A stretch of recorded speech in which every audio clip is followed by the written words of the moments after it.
নমস্কার, আমি ডক্টর রত্নাবলী চক্রবর্তী বলছি, ইনফার্টিলিটি স্পেশালিস্ট। যুগের সঙ্গে তাল মিলিয়ে মিলিয়ে সব জায়গাতে অগ্রগতি হয়ে চলেছে, মেডিকেল ফিল্ডে তো অনেকটাই। আর আমরা গাইনোকোলজিতে এখন জেনেটিক্স আর আর্টিফিশিয়াল ইন্টেলিজেন্স, এই দুটো সাহায্য নিয়ে যে কোথায় পৌঁছে গেছি আপনারা চিন্তাও করতে পারবেন না।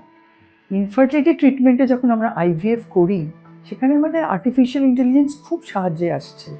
অবশ্য করে আমাদের যে ডাক্তারি বিদ্যা বা এমব্রায়োলজিস্টের যে এক্সপিরিয়েন্স, সেগুলো তো আমাদের নিতেই হবে।